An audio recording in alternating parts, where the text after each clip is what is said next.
And there they go. Two of the nation's better Filly Mare dirt sprinters left the Breeders' Cup Filly Mare Sprint last weekend. They're going to face off in this Saturday's $300,000 Dream Supreme Stakes. I'm Magic, a.k.a. Curtis Kalleward, and joining me is Mike Somich, a.k.a. the Somobomb Master, to preview this race, give out his picks and long shots. Mike, this is a race that a couple horses that you really love are in here in this distance, this race. This feels like a good one to try and get home a price. Can we do it, though?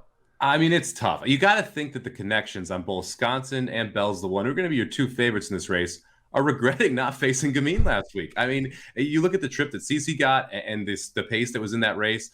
Both of these horses would have been viable threats at some decent numbers in the Breeders' Cup Filly and Mare Sprint. Instead, we're going to see them go 6 furlongs here at Churchill Downs.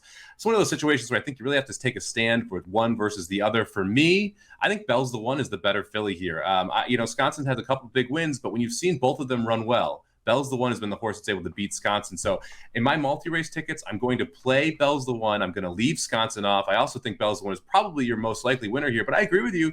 This race could produce a price. Well, so let's take a look at who some of those prices might be. You have LZ, who's a very successful turf sprinter. We really don't know what's going to happen when she comes onto dirt. We can probably expect her to flash her very classic early turn of foot, but it seems like all of the price horses here, Mike, they all had the early turn of foot. So when you're handicapping this and you're looking to try and include a long shot, maybe one horse gets loose on the lead. Is that what happens here?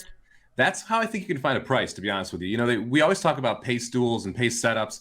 When you have two horses, that's not necessarily a pace duel, right? Because one may sit off the other. They may go a little bit slower up front. When there's three out there, then it becomes a party. That's when you got to worry about it. In this case, I really only see two horses that are 100% sens. That's your 2-horse LZ and the 3-horse Vintage Ready.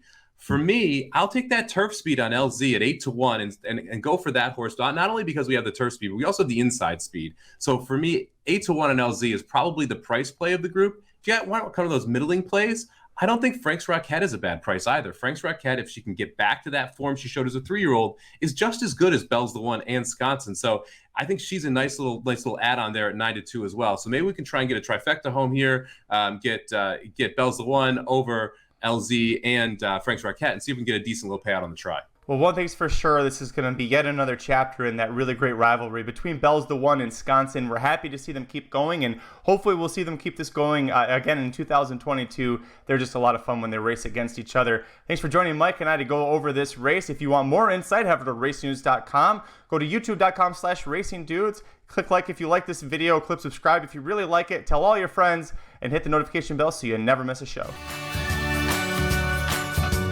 Racing Dudes Preview. Racing Dudes Preview.